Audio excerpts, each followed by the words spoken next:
Dear friends, are you aware that it is not an ordinary Holy Week? It doesn't happen often, but this year we are entering it with all the Christian Church, both lungs of the Church breathing together at once. East and West have the same Easter. I would like to take you today for a few moments to that part of the world. Yerushalayim comes from two roots: vision, yarach, to see, and shalom, vision of peace. And as the Lord, at this time of year, gazed down on it from possibly the place where the church of Dominus Flevit now stands, for there one sees well, coming down from the Mount of Olives, the whole panorama, he said, Yerushalayim, Yerushalayim, stoning the prophets and killing those sent to you. How often would I have gathered you under my wings as a mother hen, and you would not. And then he laments the fact that she did not know what made for her peace. It could be our case as well. We do not know what makes for our peace, and the soul itself is often its own worst enemy.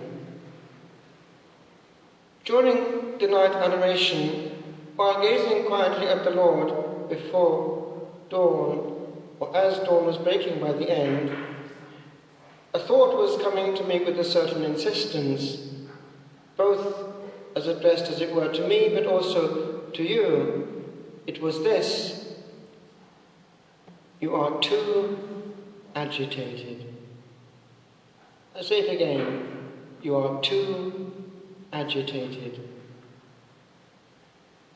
Agitare is a frequentative of ago, to do. One is doing twice over, as it were. One is fidgeting. And one can go through life in that mode, doing too many things in 1 second. Whereas the second, when lived fully, is lived in order and in peaceful mode. Again, shalom, a wholeness. In retreat, it's a time to stop our moments ere they come. Look at those gone by, stand on the one that one is on, and halt the others before they arrive, lest they be travelled over too quickly. A retreat well done gives quality to all moments after it, or should do. And if not, why not? Probably because we've not lived it with all the graces that were in it, with the great attention and docility needed to perceive them. Now, the Lord himself looks down at the Jerusalem of the church from heaven and still addresses that word to her. If only you had known what pertained to your peace. And again, that we did not know the time of our visitation. That's the old Semitic way of putting it, the visitation. And what more of a visitation have we than the altar, when heaven and earth collide at the moment of consecration? But there is more. He is seeing the whole scene.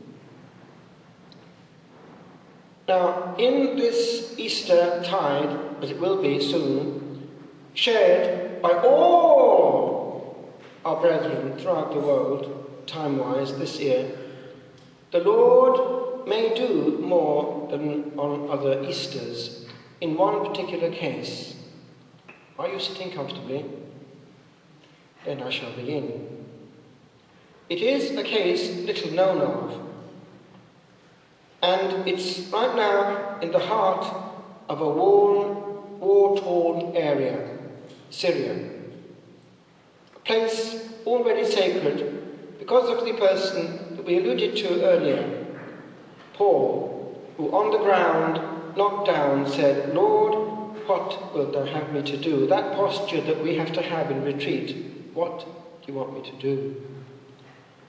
the starting point of all, and we abdicate.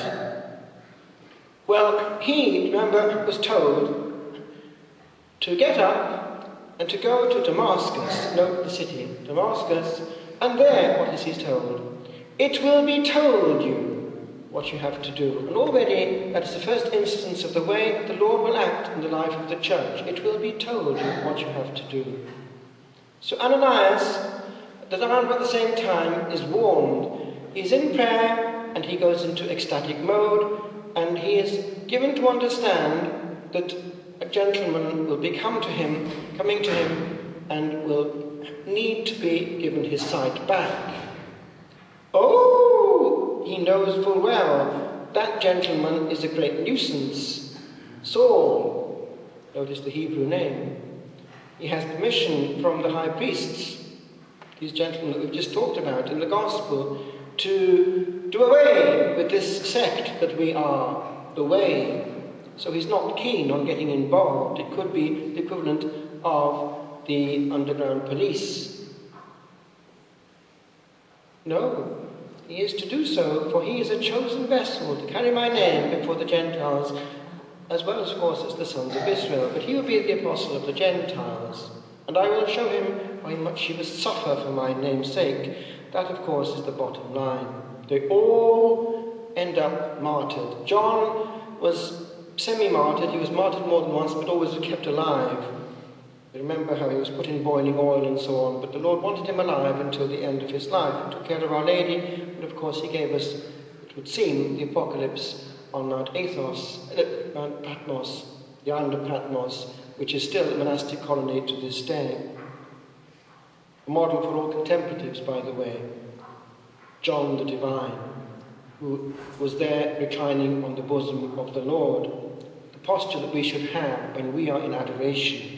Again, he was not too agitated, he was just happy to be there, listening to the Sacred Heart, beating love for him. The rest could wait. But back to Damascus. In about 1918, I forget the exact date now, it's around that period sometime, the Lord started to move in that place. In a house, I believe, opposite the place where an unbroken tradition has it that Ananias lived, and where St. Paul went, blind and wanting light and guidance. A lady there, she'd been married very young, she was about 17 when she married. Her name was Myrna. And initially, in a fairly discreet way, things started to happen fairly quickly after her marriage. She was just a good Christian of the area, and being a Christian of the area is not quite so simple because of all the complication of churches around there. I believe that she is under Rome, but of an Eastern rite, which is significant, by the way, as you'll see as I go along. And she had a certain number of icons, as they all would, and things, bit by bit, started to happen.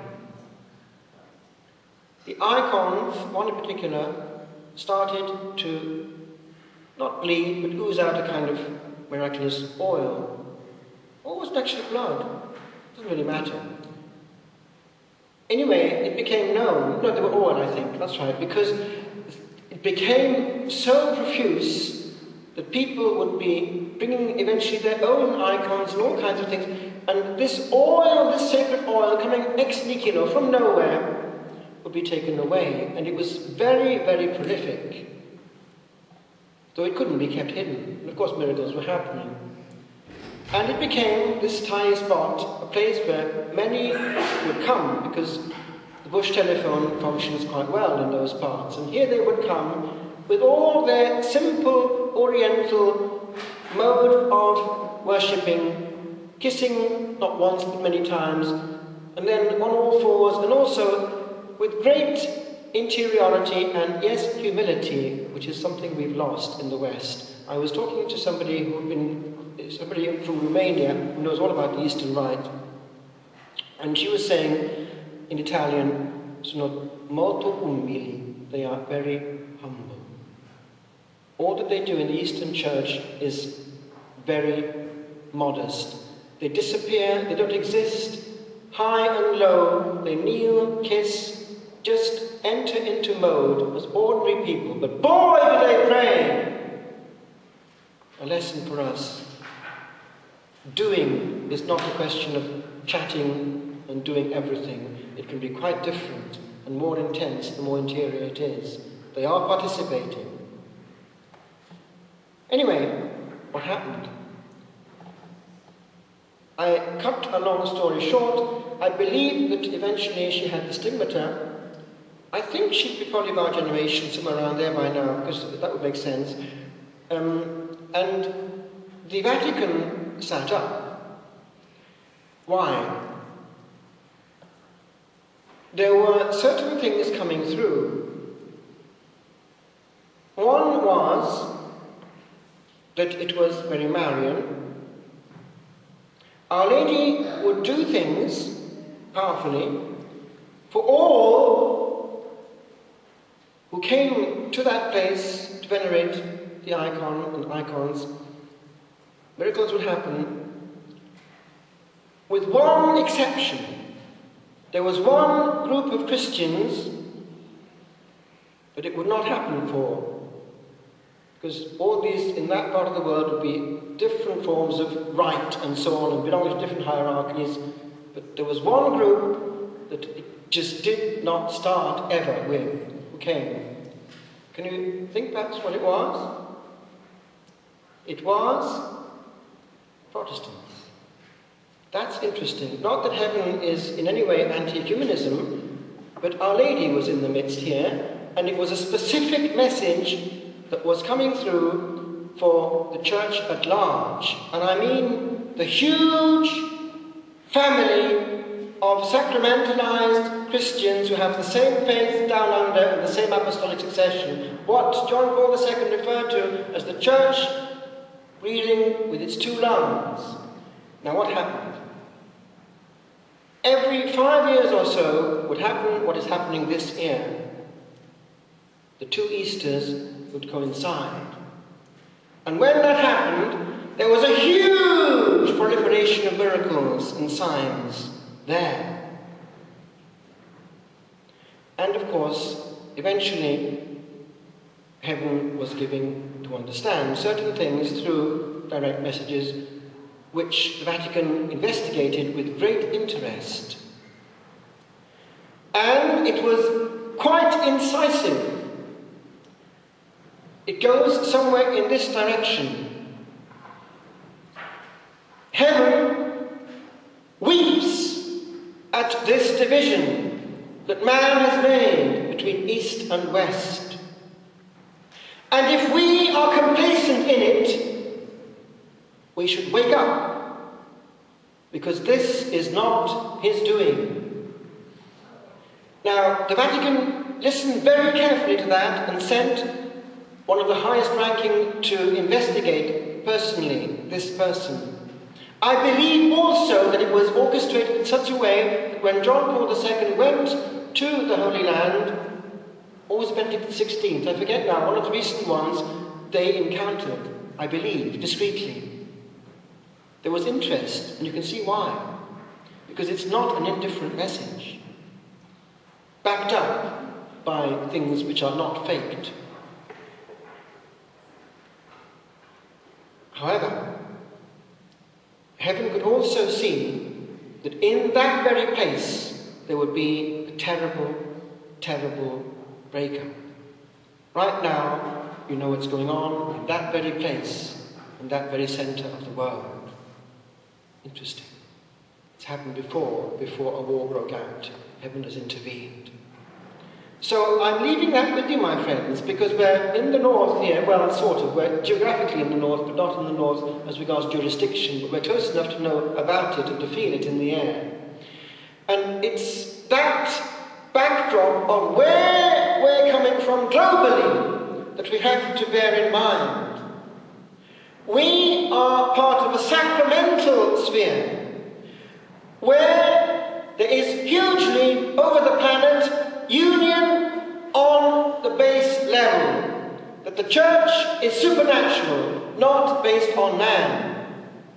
What happened in 1054 is that man got in the way, made a nuisance of himself, and they went separately, with mutual excommunication, which was only lifted by Paul VI and Athenagoras after the Vatican Council. It was hoped, John Paul II had a great dream, that by the Jubilee there would have been a healing of this terrible, terrible scandal.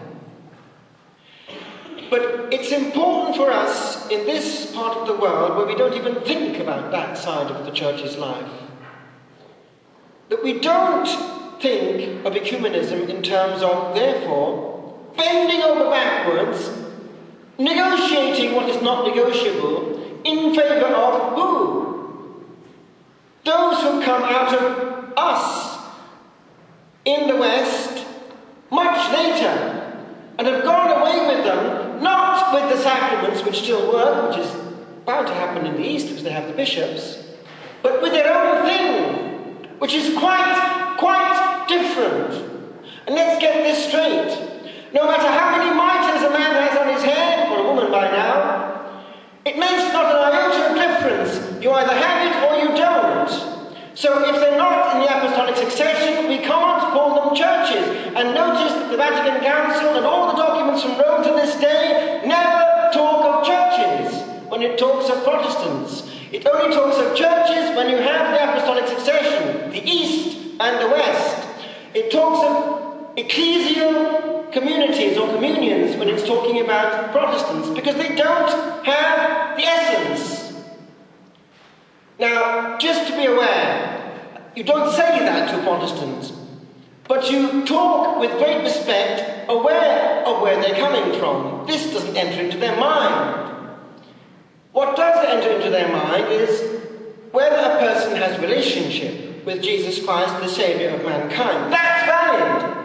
So you part from that point, you go from there to enter into communion with their soul, which is alive. Once a soul loves Jesus Christ, that soul is alive and switched on. That might not be the case with many a Catholic, you know better than I do. So we have more, not less, on the level of the soul, in communion, in love with the same Lord, with our brethren. Yes, in the Protestant world, even though they might not admit it or want to admit it, than we have with people who have switched off complete to Almighty God in our own. So on that level, that's what true ecumenical encounter is about. It's the real thing which is actually there. But we do not confuse the levels or the issues, or think either, by the way, that we have to become neo-Protestants, which is what is actually happening. Because we are being inquinated and contaminated by what has come out of us.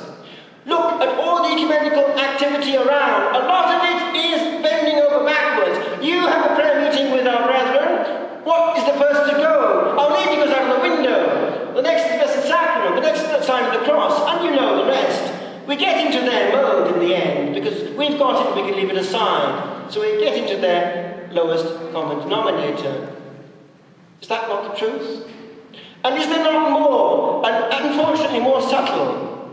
We sometimes look at what they're doing and imitate it in the Catholic circle. And unfortunately, we, rather than look at our elder brethren, as it were, both Jews and Eastern Orthodox, who have, nevertheless, they've got reverence and sacrality in their atmosphere, we look towards the American Pentecostals and bring that in. And what's happened after Vatican II is precisely because we've been contaminated. Rather than look at the true wealth that we have and modernize, if you like that, but from within, we've taken on bits of other cultures. And it's not wise.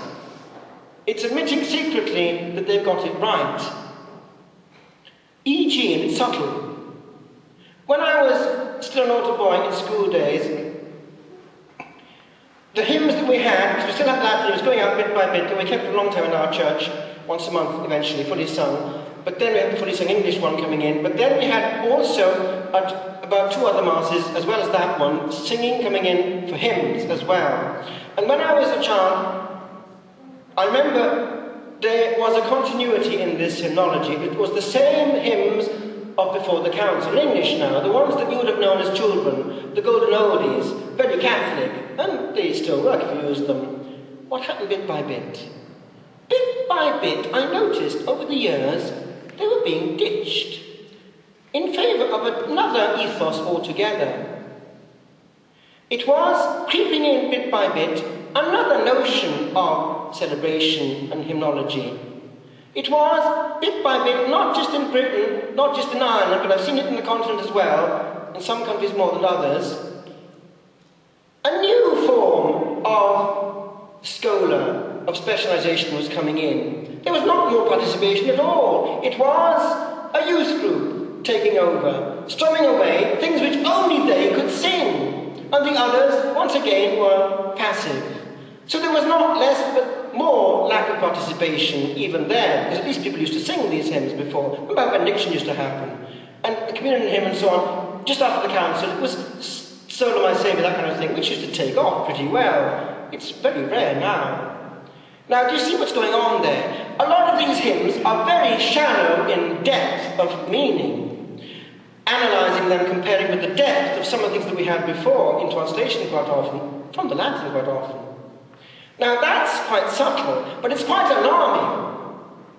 Because lex orandi, lex credendi, the law of praying is the law of believing. The Church has its faith in its liturgy, and that, by the way, is what kept our Eastern brethren spiritually alive under persecution. They could not preach, they could not catechize, but they could just about sometimes celebrate for 3 hours, and it was all there in the depth of theology and the liturgy. Now, that's real renewal, to look at what we have, both on the level of the texts and of what has come through the Holy Spirit through good musicians giving us good music. We have the right to the best, not the shoddiest. Now, all this in this wider context of what we have to learn from the huge Christian family that has come across the centuries undivided. Peace of prayer. Do you know that in the Eastern Church, at a certain point, the celebrant comes out of the holy doors and does this sign: Erini Bazin, peace unto all, and with your spirit. And it is all so sacral and other that one senses that that is something of what came through the wars in the upper room. Shalom Aleichem, said the soon-to-be risen Lord. First word, peace unto you, which only a bishop can say in the Western Rite. And the element of peacefulness pervades the whole of that lung of Christian worship, the massive East in all its riches and monastic life, by the way, because you know it's very monasticized. All the bishops are monks in the East, they have to be, because they're not married. Therefore, there's power coming from on high as regards depth of spirituality. We're full of administrators in the West, but compare that with some of the giants they have there, coming from places of intense fasting and prayer. It's not indifferent that either. So a bit of humility doesn't do us any harm sometimes as we look around, forgetting that we are only part of the story. Now, in that, there is something more. I was talking one day in Romania to a priest. We had a language in common, it was French, fortunately, so we were able to talk about what it's like in Romania compared with back at home in Europe, well, Western Europe.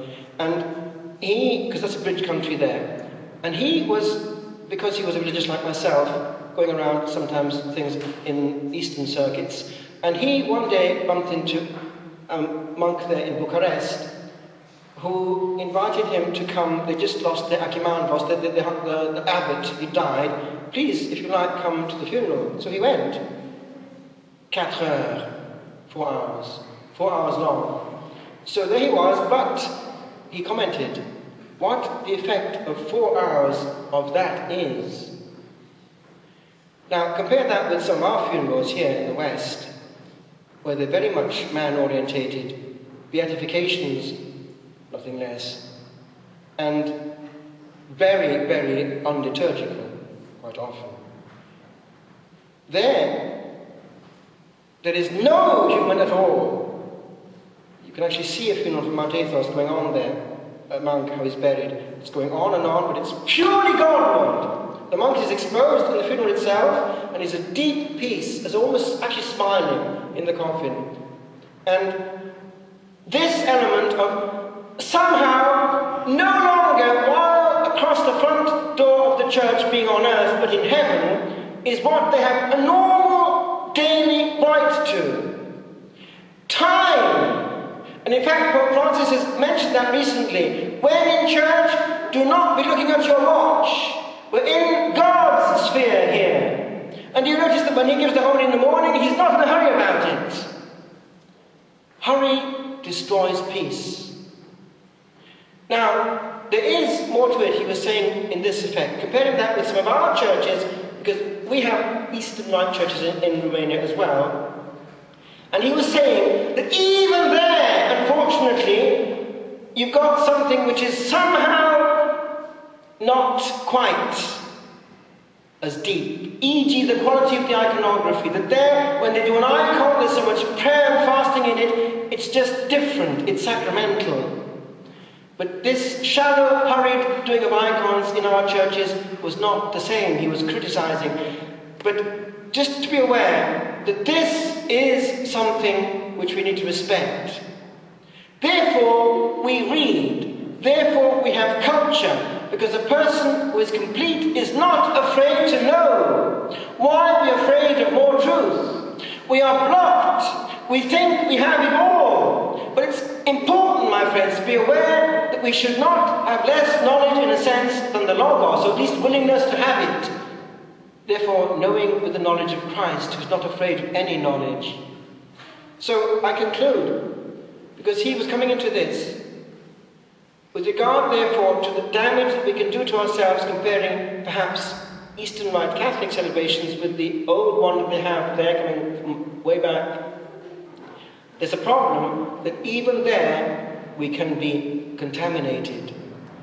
They never have the said celebration. It's always fully sung. They never omit things, because God is never given short change. We, if we're not careful, are so influenced by this efficiency and clockwise motion that we miss our privilege. And who else but ourselves do we damage and leave short-changed? One word he left me with in that conversation, which has remained to me with some insistence to this day. It's hesychia. It means silence, and it gives us the word hesychasm. It was a whole spirituality, and still is, in the East, of interiority. Now, if one compares a very well and disciplined Western monastery, it works perfectly well. It's perfectly clean, it's clockwise, very well maintained. Sometimes in the East it's as it is. But with their simplicity and sometimes crudity, you will see one huge difference.